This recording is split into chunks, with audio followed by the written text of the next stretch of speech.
Selamat pagi, Bu. Oke, bagaimana kabarnya hari ini? Sehat? Sehat, Bu. Oke, hari ini kita mulai pembelajaran kita ya. Tetapi sebelum itu, siapa yang memimpin kita dalam doa? Saya, Bu. Oke, silahkan maju. Mari kita berdoa. Bapak kami di surga, sekolah nama kita berikan hidup kami di surga. Berikan berikan lagi kami kesadaran di dunia kami ini. Orang tua kami dimanapun mereka berada, menjual dari kerja kendali mereka. Mereka akan memulai perjalanan kami. Hancurkanlah itu sampai akhir pembelajaran ini. Dalam nama anak kita Yesus Kristus kami berdoa dan mengucap syukur. Amin. Makasih ya. Oke. Kita absen dulu ya. Siapa yang nggak hadir hari ini dan biar kita tahu. Ibu sebut namanya satu-satu ya. Triwandes Pardede, Hadir, Ibu. Sani Pardede, Hadir, Ibu. Aspandi Pardede, Tidak hadir, Bu. Roma Pardede, Hadir, Bu. Irma. Hadir, Bu. Oke, yang tidak hadir ada 2 orang ya. Yang hadir kita hari ini ada 18 orang. Oke.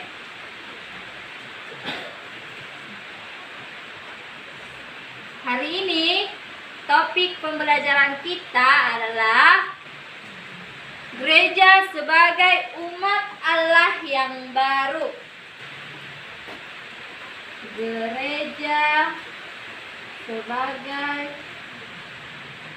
umat Allah yang baru.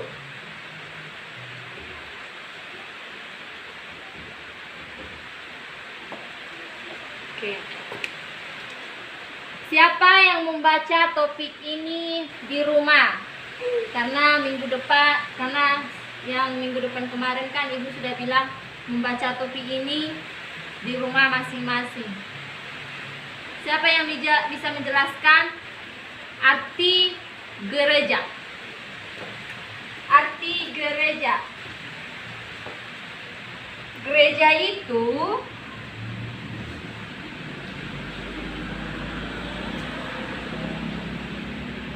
dalam bahasa Portugis dikatakan igreja. Portugis dikatakan igreja. Sedangkan dalam bahasa Spanyol dikatakan iglesia.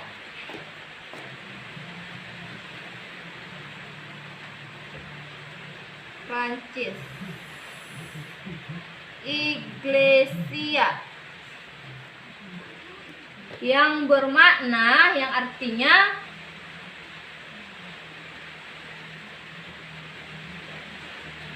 siapa yang tahu apa artinya? Gak tahu?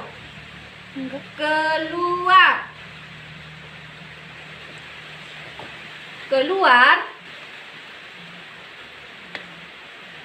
dan memanggil.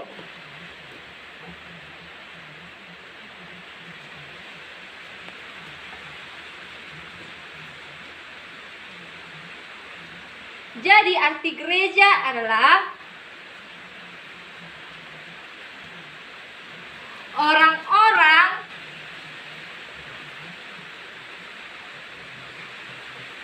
yang dipanggil keluar dari kegelapan. Dipanggil keluar dari kegelapan. Itulah arti dari gereja. Gereja itu bukan orangnya. Gereja itu adalah Gereja itu adalah kita, bukan gedungnya. Itulah makna gereja. Dan di sini topik kita mengatakan umat yang baru. Umat yang baru.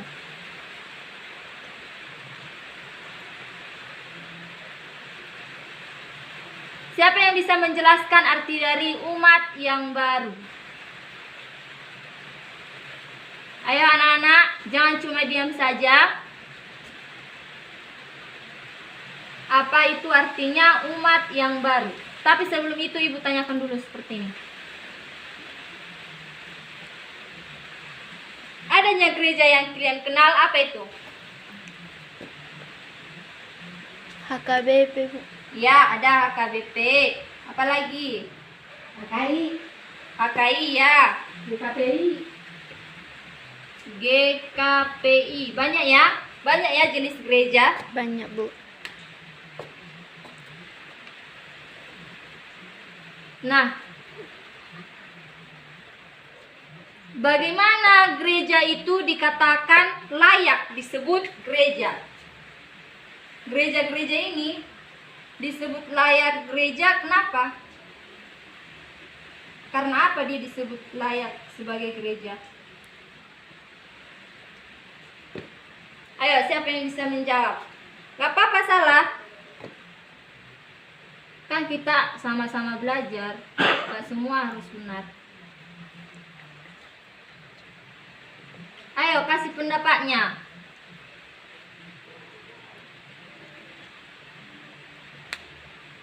Ayolah, jangan diam-diam saja. Karena gereja-gereja ini memanggil orang-orang dari ini tadi, kegelapan. Kita bersekutu, bersaksi, memuji dan memuliakan nama Tuhan. Itulah makna dari gereja. Nah, umat yang baru itu, kitalah umat yang baru. Kita dipanggil untuk menjadi umat baru, umat yang lahir dari kegelapan menjadi bertobat, seperti itu. Pergumulan gereja. Bagaimanakah sifat-sifat gereja itu? Sifat-sifat gereja ada. Yang pertama, gereja yang terbuka. Gereja yang terbuka, yaitu di mana ini sifat gereja yang terbuka ini adalah sifat perdana yang dimiliki oleh gereja, yang dimana digambarkan sebagai gereja yang terdiri dari berbagai daerah di seluruh dunia, yang terbuka untuk semua orang, di mana dapat menerima dan menjalankan Taurat Tuhan sepenuhnya.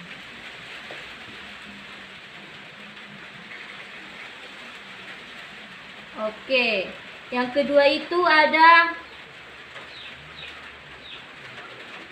gereja juga menerima orang yang cacat, bukan cuma orang-orang yang sempurna saja.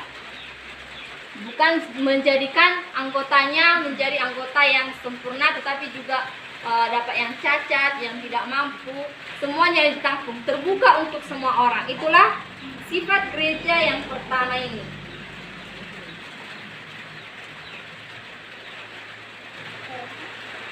Yang kedua itu adalah, siapa yang tahu? Harus ada artinya membaca di rumah. Yaitu yang kedua, pemahaman tentang ajaran yang benar, di mana gereja memiliki pemahaman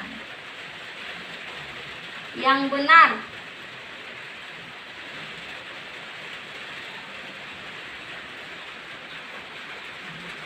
di sini. Maksudnya Gereja memiliki pemahaman yang benar. Pemahaman yang dimaksud di sini adalah pemahaman kepada firman Tuhan, kepada kepada firman Tuhan yang akan diajarkan untuk jemaatnya. Di mana gereja itu bukan berfungsi untuk menyesatkan, tetapi untuk mentobatkan. Jadi gereja itu harus memiliki pemahaman yang benar tentang Tuhan, firman Tuhan. Yang ketiga, gereja yang gagal menjadi teladan. Gereja itu gereja itu harus menjadi teladan. Teladan di mana maksudnya di sini teladan menjadi teladan untuk masyarakat, orang-orang di sekitarnya, di lingkungannya. Sampai sini dulu, ada pertanyaan? Enggak, Bu. Pas? Pas, Bu. Masa pas? Benarnya itu pas, paham? Paham, Bu. Oke, kita lanjut ya. Yang terakhir, gereja itu memiliki sifat yang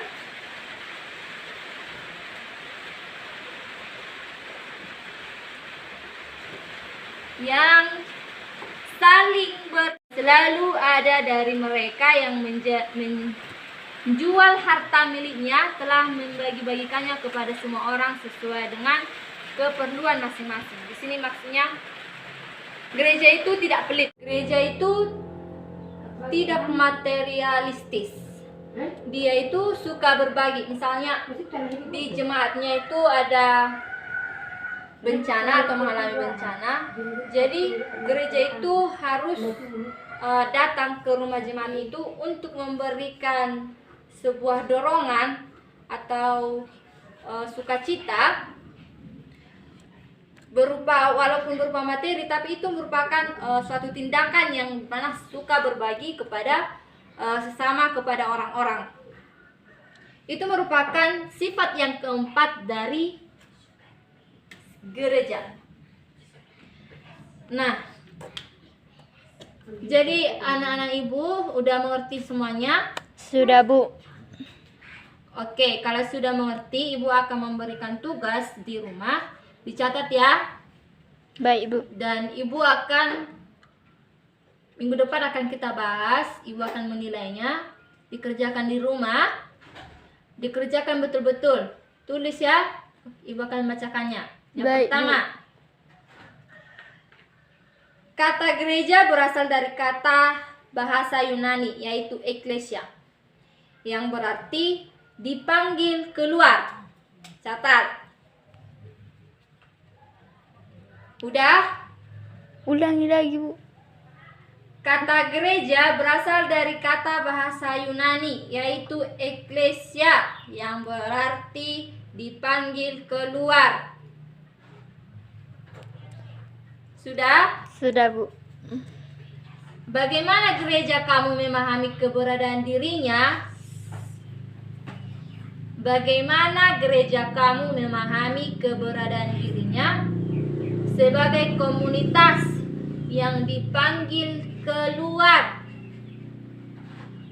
Dipanggil saat ini bisa ditanya ke orang tua, pendeta. Ya, bisa.